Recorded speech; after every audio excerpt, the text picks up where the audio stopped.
Noches. Mi nombre es José Miguel Rodríguez, médico especialista en cuidado crítico y asesor médico para la línea cardiotrombometabólica de Grupo Menarini Centroamérica y el Caribe.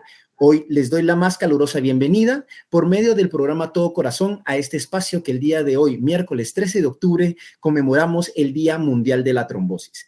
En esta noche, pues abordaremos este tema de gran importancia por medio de este Facebook Live, en el cual pues abordaremos múltiples tópicos que nos ayudarán a la concientización y la identificación de esta patología pues que nos puede afectar a cada una de las personas a partir de los 45 años, donde su incidencia de presentación pues va aumentando. Es 2 veces más presente en hombres, pero puede estar también presente en mujeres. Pero, ¿sabemos cómo detectar si una persona está presentando un evento de trombosis? ¿Qué debemos hacer? ¿Qué podemos hacer para prevenirlo? Todas estas dudas podremos aclararlas el día de hoy, ya que nos acompaña una gran experta en el tema. Esta noche tengo el agrado y honor de presentar a quien nos acompañará en esta noche desde la hermana República de Costa Rica, la doctora Lorena Grillo. La doctora Lorena Grillo, especialista en cirugía general y vascular periférica, miembro de la Junta Directiva de la Asociación de Cirujanos Vasculares de Costa Rica, así como presidente de Flebolatam, miembro así también de Junta Directiva de la Sociedad de Cirugía Vascular y Endovascular de Centroamérica y el Caribe, y actualmente miembro de la International Society of Endovascular Specialists. Docente universitaria por más de 15 años. Por lo tanto, esta noche, un caluroso saludo, doctora. Muchas gracias por haber aceptado la invitación y dialogar de esta importante enfermedad. Muchísimas gracias a ustedes por la invitación y para mí es un placer hablar de un tema tan interesante y tan relevante para la población mundial y los sistemas de salud alrededor del mundo. Definitivamente, como quien dice, dimos en el clavo de las cosas importantes y porque además yo considero y digamos es una cuestión de un consenso mundial que esto es tan importante porque es una enfermedad que tiene muchas cosas que la hacen prevenible. Entonces es sumamente relevante poder conversar de estas cosas. Y cuando nosotros vemos, pues nosotros vamos a ver que como vemos igual estas carreteras, vamos a nosotros a visualizar que así es nuestro sistema circulatorio, ¿verdad? Lleno de células, unas diferentes, cada una tiene sus características y además hay características que van a diferir de entre una persona y otra. Y cuando nosotros vemos esto más a distancia, tal vez no vamos a poder realmente distinguir estas diferencias porque simplemente vemos carros, carreteras, que en este caso serían células y la parte del torrente por donde va a circular esta sangre. Entonces es muy importante afinar nuestro ojo, ¿verdad? Clínico y poder ser más minuciosos, tanto como clínicos como pacientes. Resulta que hay un término que es muy interesante, que es la hemostasia. Y básicamente lo que nos va a ayudar es a poder mantener la integridad vascular mediante algunas sustancias que son procoagulantes y otras que son anticoagulantes. En ese punto donde vayamos poniendo las cositas, vamos a tener un balance para poder lograr que realmente todo funcione de la mejor manera, para mantener esa membrana o revestimiento interno de los vasos sanguíneos que nosotros llamamos endotelio y que tal vez hoy por hoy es el órgano más grande del cuerpo. Nosotros pensábamos en muchos otros y resulta que el endotelio viene a ser una parte funcional del cuerpo humano donde se va a dar una gran cantidad de intercambio de células y bueno, se van a ver muchos procesos, los cuales son muy rápidos y van a tener esta regulación entre la procoagulación y la anticoagulación para evitar el sangrado y evitar la coagulación. Asimismo, cuando nosotros vamos teniendo una ruptura en esta hemostasia, en este balance tan perfecto, ¿verdad? Puede ser en respuesta a la lesión vascular, en donde se va a exponer el colágeno que está debajo del endotelio y así como con otras sustancias como el factor tisular, va a generar la llamada a otras células, como cuando nosotros tenemos un problema a nivel de acueductos que nos van a poder dar la provisión del agua en nuestros hogares, pues va a llegar una cuadrilla que va a ayudarnos a arreglar esto. Pues en este caso va a llegar otra cuadrilla, pero son de células que nos van a ayudar a poder mejorar el funcionamiento de lo que está fallando. Entonces, vamos a seguir un poquito adelante y entonces cuando nosotros vemos una arteria, Por ejemplo, un paciente llega y sufre un trauma, entonces se va a llegar las plaquetas, que es como ese primer bombero que va a acudir al donde hay un tipo de lesión. Entonces, va a darse un poco de vasoespasmo, se reduce, ¿verdad? El lumen o la luz del vaso sanguíneo, se forma un tapón para evitar que pues, la persona sangre y eventualmente esto pueda llevarlo a otras complicaciones considerables. Y entonces, pero también puede verse un poco perjudicado el flujo sanguíneo distal a esta zona, ¿verdad? Esto es cuando pensamos en arterias. Cuando nosotros pensamos en las venas son otras estructuras que también tienen endotelio, pero en comparación con las arterias tienen una conformación en cada capa, que son 3, que es un poco diferente. Y una de las características más interesantes es que tienen válvulas, que las podemos ver aquí, ¿verdad? Cada una de estas válvulas son proyecciones del endotelio hacia la luz de la vena, que nos van a favorecer que la sangre circule de abajo hacia arriba en contra de la gravedad. Y es muy importante pues que nosotros en las venas no vamos a tocar el pulso, sino que vamos a tener el favorecimiento de otras circunstancias, como lo es la contracción de la bomba muscular de la pantorrilla, la fisiología respiratoria, cada vez que inspiramos profundo, etcétera, se va a favorecer el latido generalmente de las arterias vecinas que está por allí y obviamente las estructuras valvulares. Entonces, si vemos realmente cada cosita que vamos viendo, cada detalle tiene otras características que las van a condicionar y que eventualmente podrían constituir factores de riesgo para que funcione bien o funcione mal. Entonces, cuando nosotros hablamos de una trombosis o la formación de un coágulo en el sistema venoso, estamos hablando de una trombosis venosa profunda. Aquí la sangre va circulando de abajo hacia arriba y en algunas ocasiones, imaginémonos otra vez esta carretera que llegó y se parqueó un tráiler, ¿verdad? En esta carretera tan importante y entonces no deja que haya una fluidez de ese flujo, que en este caso no es del tráfico, pero sino de la sangre, y entonces se interfiere. ¿Ok? Vamos a seguir un poquito más y iremos encadenando uno de los siguientes fenómenos. Entonces vean ustedes que estas carreteras que previamente vimos, ¿verdad? Van a ser estas mismas, en donde viene una carretera principal que se va a dividir en diversas ramas, cada una de menor tamaño, por lo tanto, con menor cantidad de contenido de coágulo va a poder ocluirse la luz y producir efectos también. Esto es como si estamos viendo las arterias, si fueran venas, las venas se van uniendo y van formando venas más grandes. Entonces ahí vemos que hay otra contraposición entre lo que es una arteria y una vena. Y finalmente, cuando nosotros hablamos del coágulo, vemos que contienen varias cosas. Tenemos plaquetas, glóbulos rojos, glóbulos blancos, y finalmente va a haber un contenido aquí muy rico de diferentes sustancias y células que van eventualmente a darle una consistencia diferente al coágulo o trombo. Y con respecto a lo de la triada de Virchow, bueno, básicamente es algo de lo que veníamos hablando. Cuando vimos esa carretera llena de carros y todo, pues entonces estamos hablando que cuando una persona tiene mayor cantidad celular o eventualmente estas células tienen algunas características diferentes que van a hacer que hagan coágulos más fácilmente, nosotros llamamos que se llama hipercoagulabilidad. Cuando hablábamos de la persona que tiene un accidente de tránsito y que se traumatiza, la parte de la estructura vascular, vamos a tener una lesión del endotelio, que es el revestimiento interno de los vasos sanguíneos, y además la estasis venosa. Por ejemplo, nosotros no estuvimos accionando adecuadamente la bomba muscular de la pantorrilla, estuvimos un poco más estáticos, más en la casa, no nos movimos mucho, nos pasamos viendo Netflix todo el día, ¿verdad? O incluso algunas otras ocasiones o circunstancias que puedan hacer que estemos más encamados, como un postoperatorio de una cirugía mayor, ¿verdad? También podrían ser circunstancias que favorezcan la estasis venosa. En muchas ocasiones, el paciente incluso puede tener diversas de estos factores dentro de la triada de Virchow que se presentan. Entonces, va a ser más fácil que pueda presentar un evento de tromboembolismo venoso. Entonces, nosotros íbamos a mencionarles esto que es un número muy interesante, preocupante, pero interesante, que es una de cada 4 personas puede fallecer a causa de una trombosis a nivel mundial. Es interesante, ¿por qué? Porque podemos prevenirlo.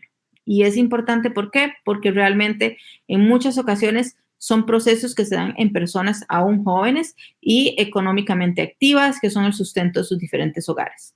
Entonces, realmente las acciones que nosotros tomemos para poder enseñar, generar conciencia, educación con respecto a la enfermedad tromboembólica venosa, va a favorecer a muchísimas personas.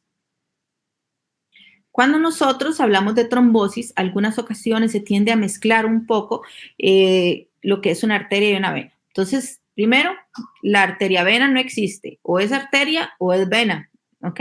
Cuando la trombosis se da en una arteria, es una trombosis arterial. Si se da en la vena, es una trombosis venosa. Es muy importante que le pongamos este apellido.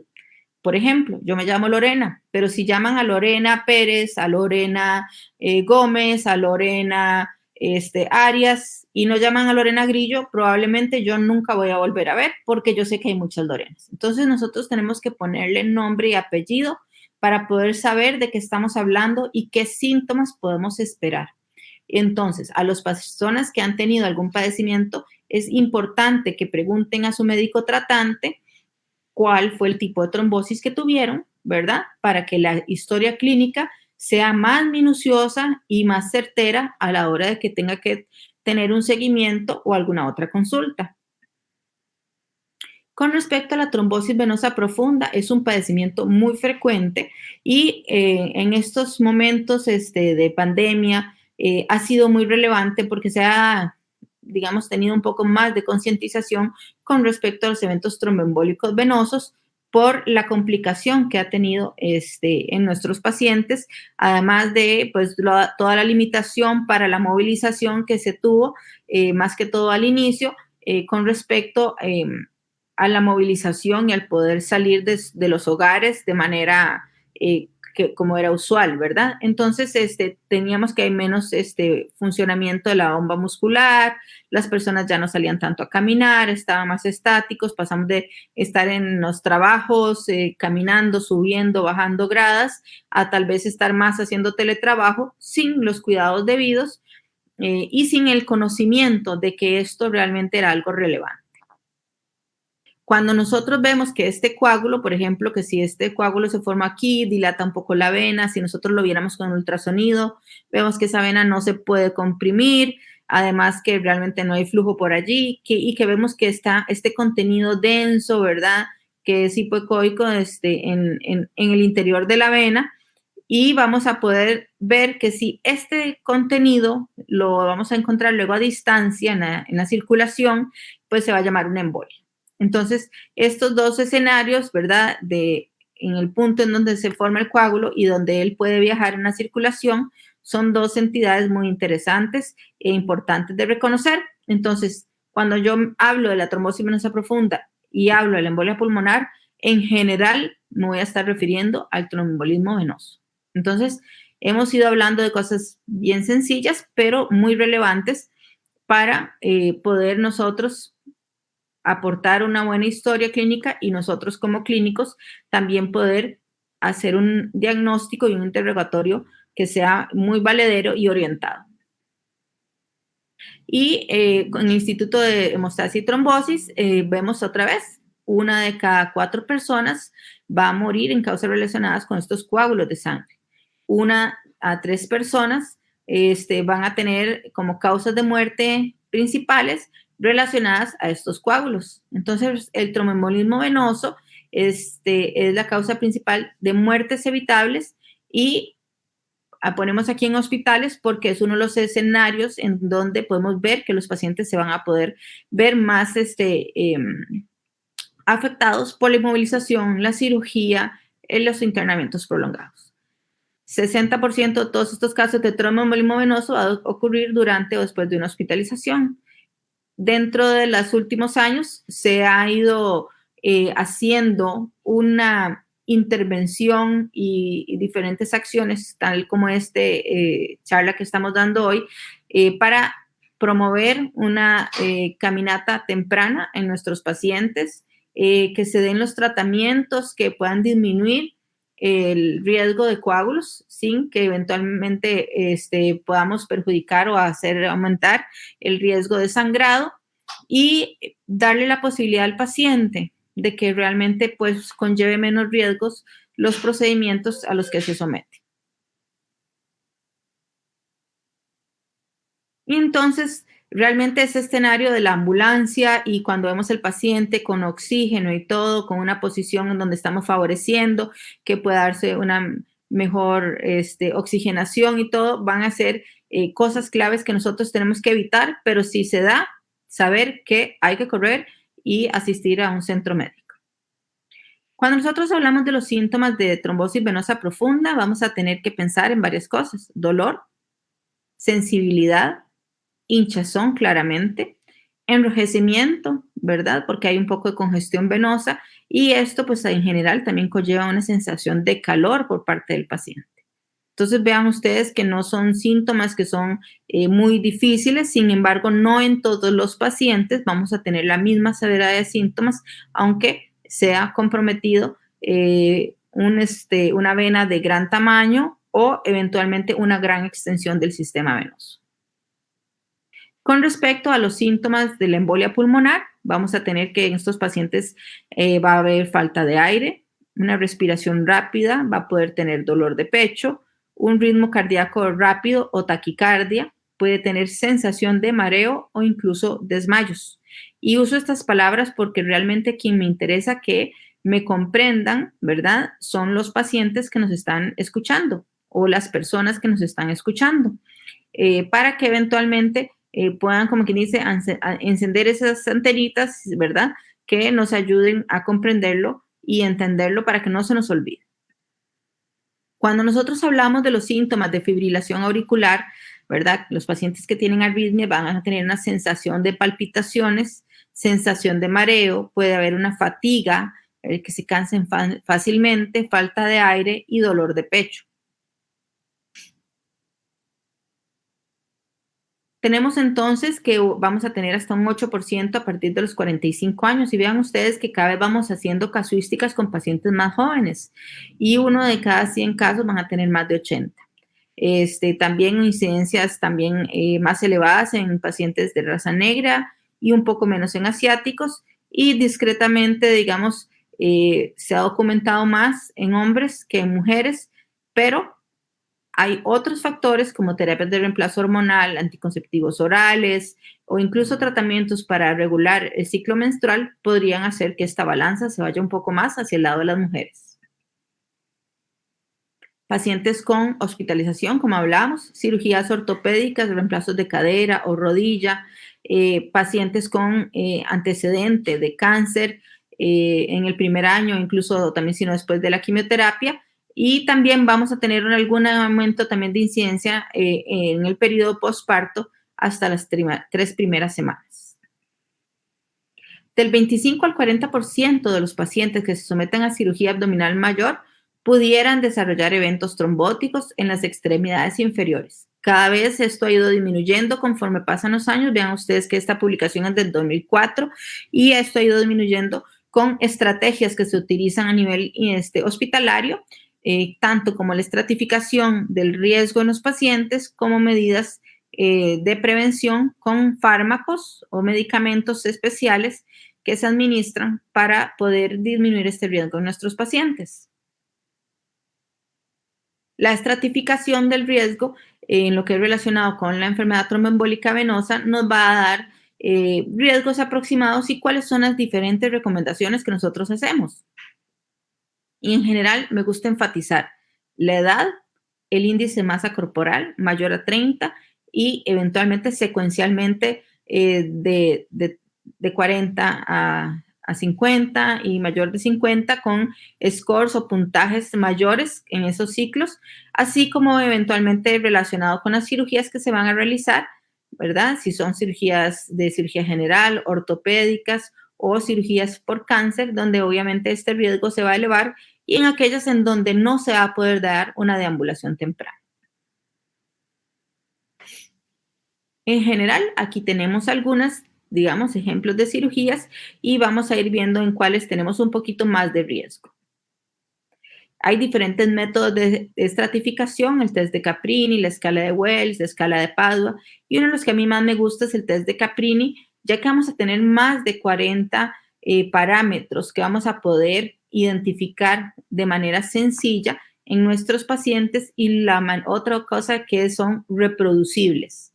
Y eso es sumamente importante porque vamos a tener gran número de variables con la capacidad de que no importa si lo medí yo, si lo medió incluso el mismo paciente u otro colega, vamos a tener un resultado muy similar y entonces vamos a poder establecer cuál fue el score o la estratificación de riesgo que tiene este paciente y cuál es la medida, ¿verdad?, que vamos a tener ya estandarizada en nuestros casos. Entonces ya vemos que pues, el paciente que es quirúrgico tiene un poquitito más de riesgo, sin embargo probablemente hay otras cosas que vayamos a ir documentando cuando nosotros pues vayamos viendo algunos resultados con respecto a la pandemia y las repercusiones que han tenido en los pacientes, pero de una manera en que tengamos datos, ¿verdad?, en grandes números, en grandes muestras de poblaciones, para poder ver si ha habido alguna variación con respecto a algunos de los factores que mencionábamos anteriormente. Entonces, ¿qué es clave? Nosotros debemos estratificar a cada persona para que evite ser un paciente, ¿verdad? Entonces, esto es muy relevante, poder hacer esta interiorización de la información que les hemos brindado y lo que hay también no para andar buscándolos, sino para prevenirlo, que es fundamental. Antes estuvimos en una era que era del tratamiento, luego vino una era que era del diagnóstico y definitivamente ahora estamos en la era en que la prevención es la clave para poder brindarle a nuestros pacientes la posibilidad de mantener su salud. En estos, pues la idea es que nosotros vamos a tener que llenar una hojita, poner el diagnóstico, la edad, si es hombre o mujer, cómo fue que se hizo, digamos, esta valoración de riesgo, si fue por una emergencia o es simplemente algo que estamos haciendo de una manera electiva, ¿verdad? Y realmente cuál es el plan. Y vamos a ir asignando 1 o 2 puntos, ¿verdad? Y realmente pues esto es un poquito más largo, vamos a hablar de unos 40 parámetros y también vamos a tener otro puntaje adicional en donde se dio una adecuación en el score de Caprini para los pacientes con COVID, ¿verdad? Entonces es realmente algo pues que se adaptó, digamos, a las nuevas retos que presenta la pandemia para poder eventualmente hacer una mejor estratificación del riesgo de nuestros pacientes, ¿verdad? Aquí vienen las diferentes recomendaciones y también está la escala de Wells, ¿verdad? Y también tenemos el modelo de Pau. Entonces, viene aquí un detalle importante antes de poder hacer una pausa, la tromboprofilaxis, o sea, la prevención del trombo, que es lo que hablábamos de en cuál etapa de la era de la medicina estamos. Entonces, hablábamos que era la prevención. Entonces, se va a referir a la aplicación de métodos que pueden ser mecánicos o farmacológicos con medicamentos con el objetivo de evitar la presentación de trombosis. Definitivamente, la mejor forma de tratar la enfermedad trombembólica venosa es prevenir que se produzca. Así que ojos abiertos y atentos ante una trombosis. Gracias, doctora. Interesante primera parte y una gran participación por parte de toda la audiencia en estos momentos. Muchas dudas están ahí en el aire, muchas dudas que esperamos pues usted nos pueda ayudar a poder resolverlas. Entre una de estas, pues Flavia Fonseca nos pregunta, ¿a través de qué exámenes se diagnostica la trombosis o qué síntomas puedo presentar?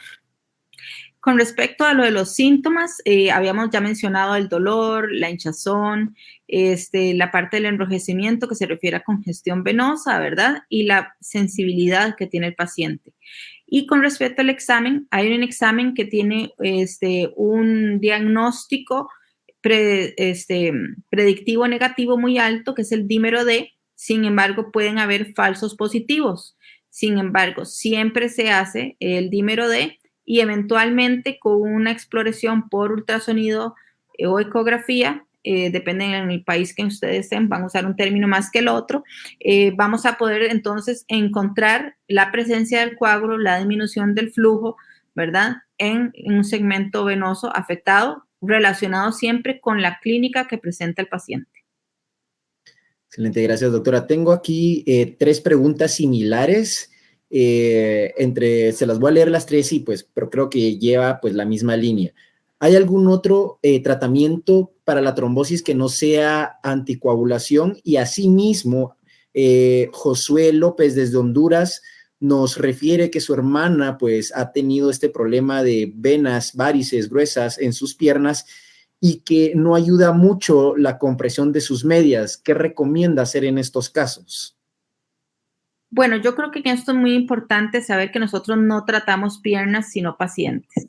Entonces, tenemos que tener la claridad de cada escenario del paciente. Realmente, en este momento no hay algo diferente a la parte de la farmacoterapia, es decir, de los medicamentos que se pueden utilizar, que vaya a eliminar o ayudar que el cuerpo, mediante los mecanismos que ya tiene, pueda eliminar ese coágulo solo, ¿verdad?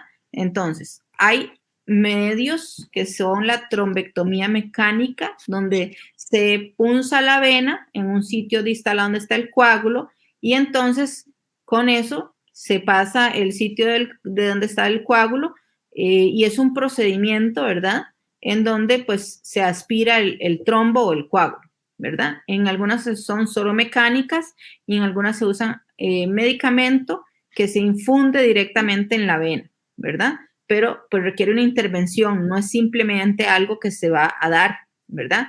Y lo otro, la importancia del uso del soporte elástico para propiciar que podamos disminuir la hipertensión venosa que se da en el sistema venoso con la presencia del trombo, ¿verdad? En general, todas las medidas lo que buscan es disminuir la carga de trombo a nivel del sistema venoso, propiciar al paciente de una mejoría clínica, que haya menos dolor, menos aumento de volumen de la pierna, y que finalmente se disminuya el coágulo, que no es algo que va necesariamente a ser muy rápido, eso mucho va a depender de qué tan temprano estamos pudiendo valorar al paciente. Excelente, gracias, doctora. Nuevamente 2 preguntas que llevan prácticamente casi la misma línea. Nos dicen, hola, muy buenas noches. Si me diagnostican trombosis, ¿significa que tomaré medicamento para toda la vida? Y asimismo nos preguntan o nos refieren, mi papá está anticoagulado por problemas en las venas de las piernas. Por ser de edad avanzada, ¿corre riesgo de sangrado por el tratamiento que está tomando? Bueno, parte número 1, no necesariamente va a tener que ser anticoagulado por vida. De hecho, en las guías internacionales se establece que 3 meses y dependiendo de otros factores, dentro de ellos el nivel en que se da la trombosis como alguno a considerar, para una terapia más extendida, la presencia de cáncer, quimioterapia, un encamamiento, bueno, son puntos a tomar en cuenta. Y con respecto a lo de los medicamentos y los pacientes adultos mayores, en general en el paciente adulto mayor tienen más riesgo de sangrados, más que todo a nivel del sistema nervioso central, o sea, en el cerebro. Sin embargo, uno siempre va a sopesar el riesgo-beneficio del paciente para decidirlo sí o no. Y como le digo, yo no le puedo decir sin hacer una valoración propia del paciente cuál va a ser la decisión. Lo que sí le digo es que el médico que va a estar atendiendo a este adulto mayor va a hacer la valoración y va a sopesar cuál es el riesgo o beneficio, tanto de sangrados mayores o sangrados menores, ¿verdad? Entonces, uno siempre va a tener que tomar una decisión, tanto uno como clínico y también ahora, digamos, yo creo que mucho va a ser parte también la calidad de vida del paciente, también que el conocimiento de la familia, la facilidad de que se le pueda dar una adecuada dosificación del medicamento, dentro de los factores a tomar en cuenta para tomar la decisión. Gracias, doctora. Dos escenarios especiales que nos refieren por acá y pues esperamos usted pues nos pueda aclararlo. Denis Velázquez nos dice, en la trombosis venosa profunda, ¿están contraindicadas las vacunas para COVID? Me imagino que lo pregunta por todos estos datos o los pocos datos que han salido por ahí de algunas de los efectos adversos de la vacuna, ¿verdad? ¿Qué nos podría decir ante esto, doctora? Rotundamente no, no está contraindicado. Realmente hay que tener muy clara una cosa. Nosotros hacemos una estratificación del riesgo del paciente y probablemente en el paciente en que tiene un score o un puntaje de riesgo elevado, el paciente iba a hacer la trombosis de cualquier manera, ¿verdad?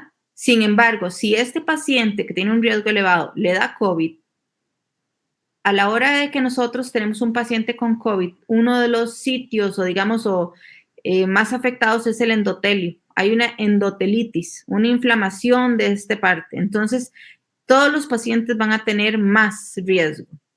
La vacuna no le va a conllevar necesariamente ese riesgo. Al contrario, lo va a proteger para que en caso de que pueda presentar la infección por el COVID, el riesgo sea menor. Pero como le digo, es importante hacer una estratificación del riesgo que ya tiene el paciente independientemente del COVID y de la vacuna. Excelente, gracias, doctora.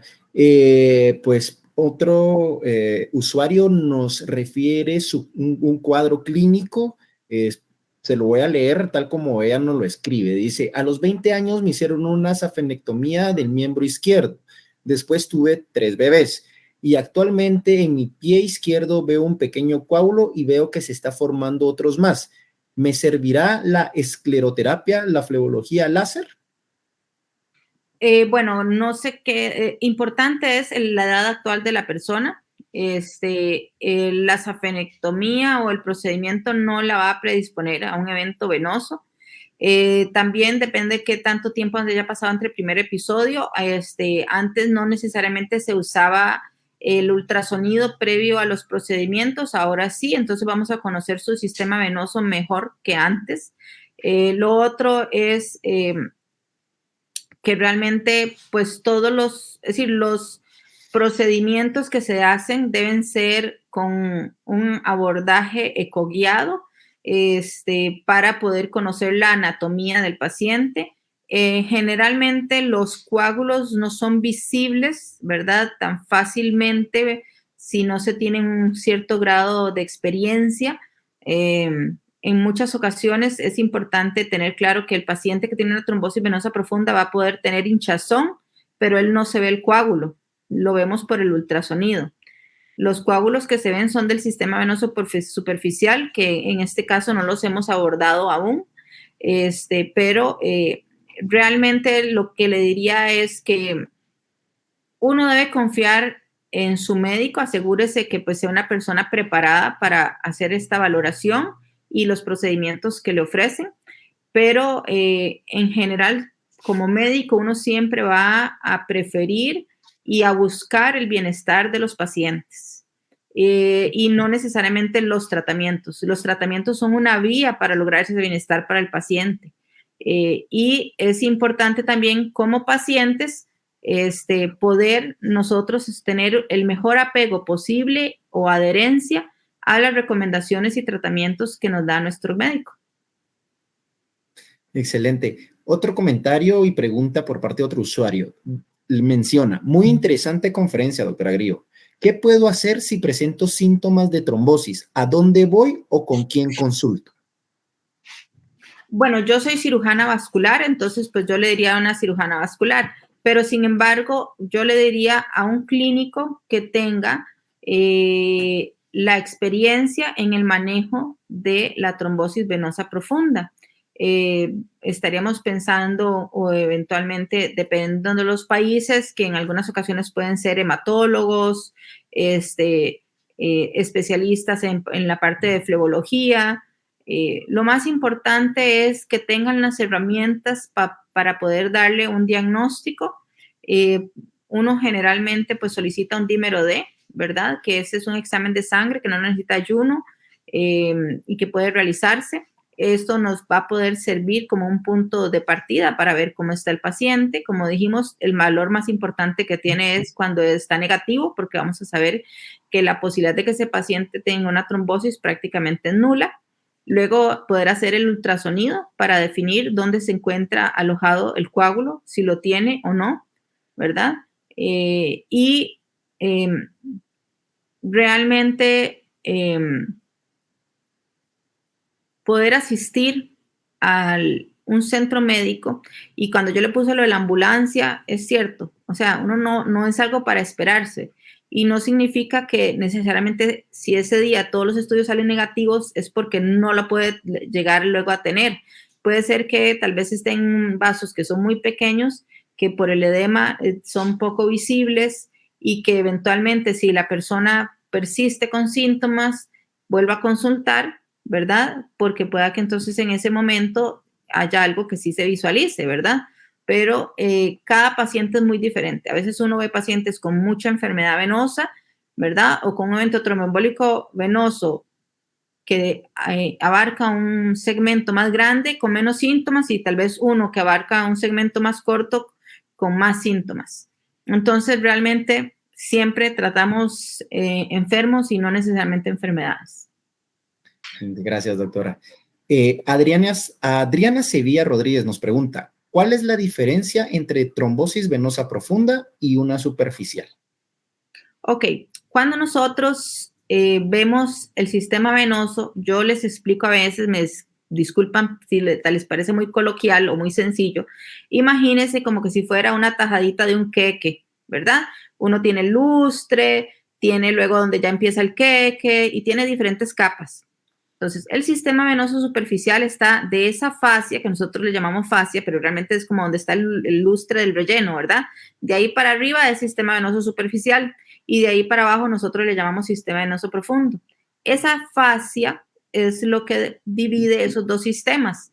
El sistema venoso superficial está más cerca de la piel, y el sistema profundo, valga la redundancia, está por debajo de esta fascia y no es fácilmente visible. Gracias. Mayra Cano nos pregunta, buenas noches, doctora. ¿Las arañitas pueden causar problemas de trombosis? No, realmente, generalmente, pues las arañitas, más que ser el problema, es la parte visible que nos dice que abordemos a un estudio más minucioso del sistema venoso. Lo que sí es que en algunas ocasiones el abordaje terapéutico que se le puede dar al sistema vascular puede hacer que a la hora que se hace la terapia, en algunos pacientes quedan secuestros, ¿verdad? Por decirlo de alguna manera, de contenido del flujo sanguíneo, y entonces algunos puede requerirse una microtrombectomía, pero es para extraer ese rezago o ese secuestro que quedó en ese vasito sanguíneo, como parte de la terapia en tratar de hacerlos que se cicatricen o que desaparezcan, ¿verdad?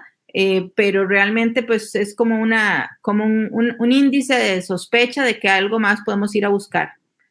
Yo a veces les digo, es como una escena de un crimen. Esos son los indicios que quedaron para que yo llegue y diga, bueno, ¿qué busco y qué no busco? Gracias, gracias.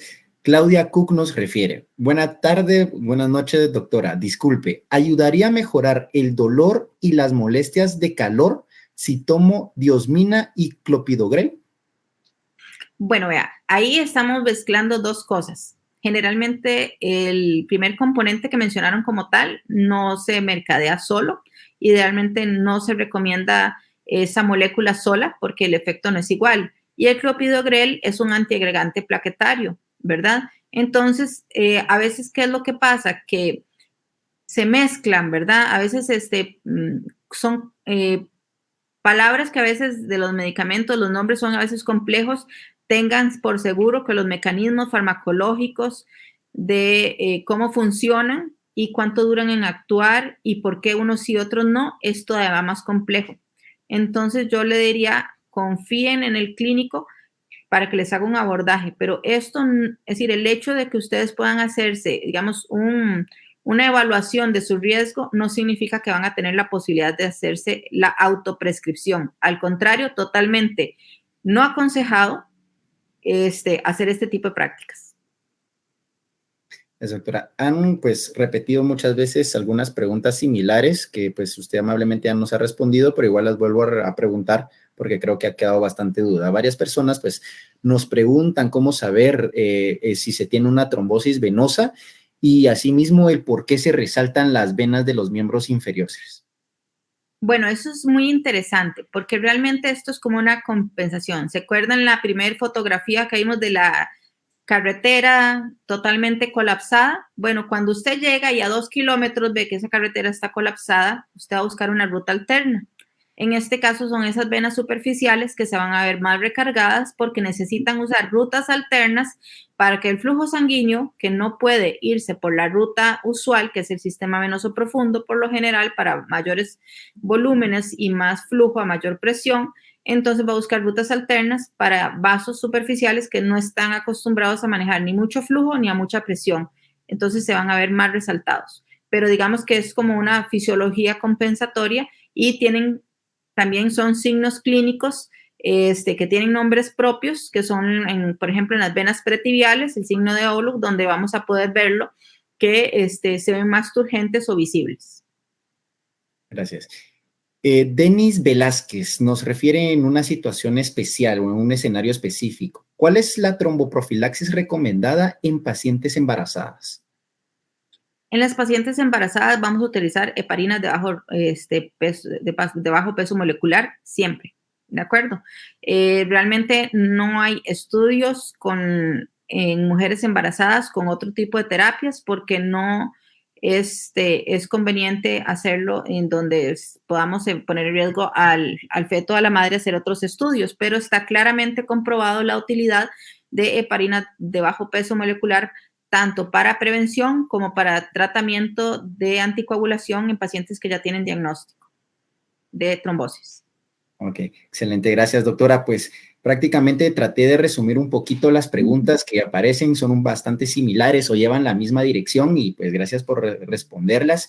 Y doctora, pues ya preguntas de mi persona. ¿Cuál sería la recomendación o cuál sería el mensaje ideal que usted nos pudiera brindar a toda la audiencia para poder identificar, para poder tener esa idea que la enfermedad tromboembolia o la enfermedad de trombosis venosa, pues es muy necesaria ponerle atención, es muy necesaria que nuestra audiencia pues tome en consideración ya a todas las complicaciones y las situaciones que usted nos ha mencionado anteriormente? ¿Cuáles serían sus recomendaciones o cuál sería su mensaje final acerca de esta situación o de esta patología? Finalmente, bueno, es tener claro que de la charla de hoy no vamos a aclarar todas las dudas ni hemos dicho todo lo que hay que saber. Creo que siempre hay que hacerlo de la mano de un profesional para poder ir enmendando una mala interpretación. Importante esto sobre la vacunación. Es importante que acudan a vacunarse para disminuir el riesgo de tromboembolismo venoso en relación con el COVID. Otra cosa importante es el tromboembolismo venoso. Puede producir, de hecho, produce ya la muerte de 1 de cada 4 personas. Entonces, estamos hablando de que es algo muy relevante. Lo otro, evitemos estar muy estáticos, movámonos, caminemos, subamos, bajemos gradas, no someternos a riesgos innecesarios, cumplamos las indicaciones postoperatorias que nos dan nuestros cirujanos, ¿verdad? Sepamos que ya de por sí, ¿verdad? Si hay índices de masa corporal mayor de 30, o sea, si tenemos sobrepeso, obesidad o de ahí para arriba, tenemos más riesgo. Los cumpleaños es un factor de riesgo. Pacientes que han tomado tratamientos hormonales, que tienen enfermedad venosa ya diagnosticada, pacientes con trombofilias o datos de hipercoagulabilidad, que más o menos es lo mismo, pero un nombre tal vez más sencillo, tienen un mayor riesgo. Pacientes con antecedentes de cáncer, ¿verdad? Aunque ya no esté activo, pacientes que están con quimioterapia o radioterapia también tienen más riesgo. Entonces, mi mensaje es, tenemos una enfermedad que tiene una alta posibilidad de que la prevengamos. Entonces, realmente Manos a la obra y a tratar de prevenir, tener mejor calidad de vida y ayudarnos. Pues muchas gracias, doctora Grillo, por este espacio que nos ha brindado en la búsqueda continua, en la concientización de la detección temprana y oportuna de la enfermedad, así como el tratamiento de la trombosis. Pues un espacio el cual ha sido muy enriquecedor, y para Grupo Menarini Centroamérica y del Caribe, por parte de su programa Todo Corazón, ha sido un completo honor poderla tener esta noche, y asimismo un completo honor poder contar con la compañía de toda la audiencia. Muchas gracias, doctora Grillo, que tenga una linda noche. Muchas gracias, bendiciones a todos.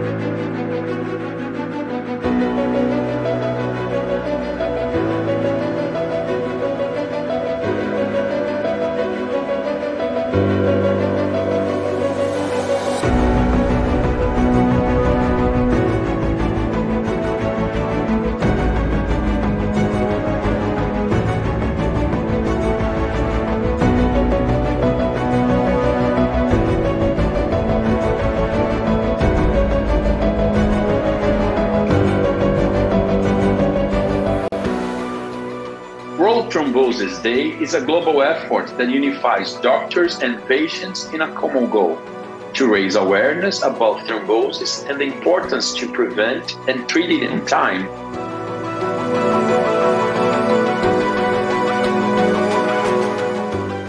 The World Health Organization and the International Society of Thrombosis and Hemostasis estimate that 1 in 4 people worldwide die from causes related to thrombosis.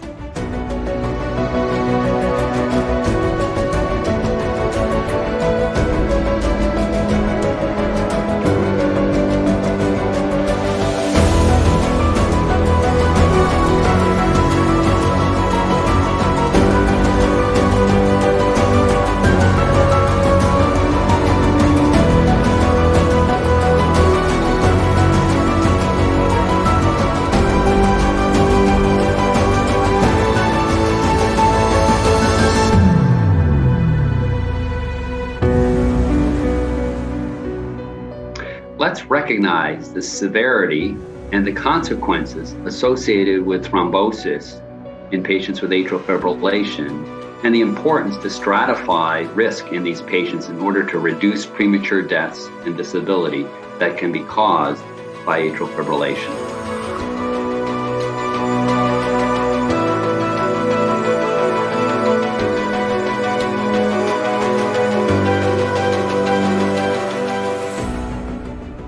We need to take care of our patients, evaluate and stratify the risk of venous thromboembolism, keep them informed, and provide the appropriate prevention and treatment options on time. Prevenir e tratar trombose é responsabilidade de todos. 血栓予防と血栓治療は皆様にかかっております。 Preventing and treating thrombosis is everyone's responsibility. Prevenir la trombosis es responsabilidad de todos.